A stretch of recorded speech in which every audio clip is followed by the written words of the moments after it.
سے ملابوچن ماگام میں انجمن شرعیہ جموں کشمیر کی جانب سے مجلس حسینی کا اہتمام کیا گیا۔ مجلس میں صبح سے ہی ذاکرین نے مرثیہ خوانی کی۔ آغا سید مجتبی الموسوی نے خطبہ پڑھا جس میں انہوں نے اربعین کی تاریخی اہمیت پر روشنی ڈالی۔ مجلس کے بعد مرکزی امام بارگاہ ملابوچن سے ذوالجناح شریف برآمد ہوا جو ماگام پٹن روڈ سے ہوتے ہوئے امام بارگاہ صوفی محلہ میں اختتام پذیر ہوا۔ کافی تعداد میں عزاداروں نے شرکت کر کے شہدائے کربلا کو خراج عقیدت پیش کیا۔ آغا سید مجتبی نے سیرت اہل بیت پر چلنے کی تلقین کی۔ جناب زینب کبریٰ سلام اللہ علیہا روز عاشورہ کے بعد سے ہی مقصد عاشورہ کو لے کر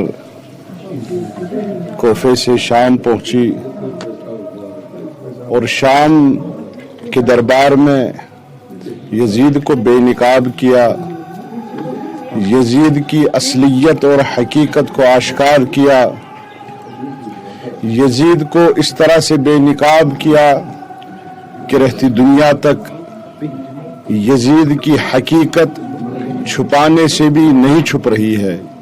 یہ جناب زینب کا ہی کردار تھا جس نے عاشورہ کی حقیقت کو پوری دنیا تک پہنچایا اور عاشقان امام حسین علیہ السلام جو عشق سے لبریز ہو کر اربعین پہ زیارت امام حسین علیہ السلام انجام دیتے ہیں، یہ اسی سنت زینبیہ کا ایک عملی نمونہ ہے جس پہ عمل پیرا ہو کر تمام عاشقان امام حسین علیہ السلام دنیا کے کونے کونے میں اربعین پہ زیارت امام حسین علیہ السلام کو انجام دیتے ہیں۔ ادھم پور میں آدم خور تیندوے کو پکڑنے کی کوششیں تیز کر دی گئی ہیں۔ حکام تیندوے کو تلاش کرنے اور پکڑنے کے لیے ڈرون کیمروں کا بھی استعمال کر رہے ہیں۔ واضح ہے کہ تیندوے کی موجودگی کی وجہ سے لوگوں میں خوف و ہراس ہے۔ اس تیندوے نے خطے میں دہشت پھیلا رکھی ہے۔ خوف نے بچوں کے ذہنوں کو اپنی لپیٹ میں لے لیا جس سے وہ اسکول جانے سے قاصر ہے، جبکہ کسان حفاظت کے لیے گروپوں میں کھیتوں کی طرف نکل رہے ہیں۔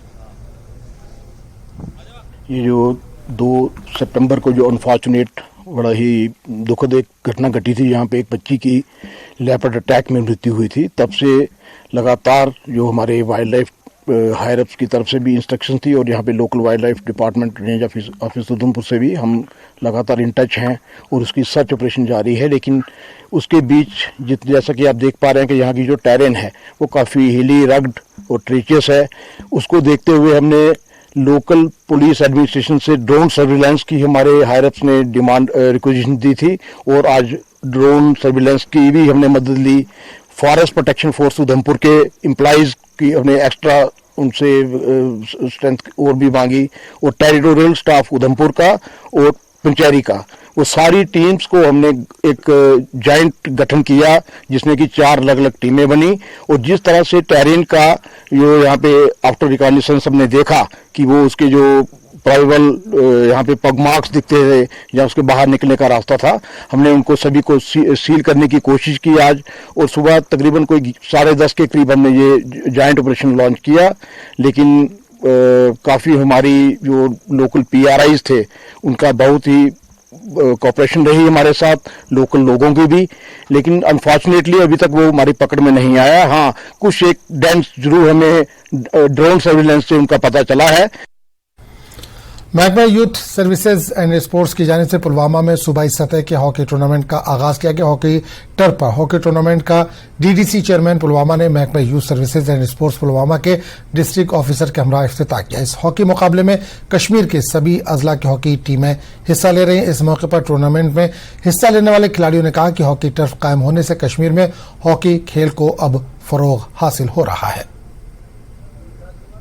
وہ بچے ہیں جو سلیکٹڈ بچہ ہے جو جن کا ٹیلنٹ اچھا ہے، ایک اس میں کسی قسم کی کوئی پارشلٹی پر اس میں کچھ کوئی نہیں رہتا، جو اچھا کھیلتا ہے وہ آگے جاتا ہے۔ ہاکی کے لیے ہم اس پہ زیادہ فوکس کریں، ہاکی کو چھوڑ کر سبھی گیمز کے فوکس کریں تاکہ جیسا جوس اس میں انوالو ہو وہ صحت مند رہے اور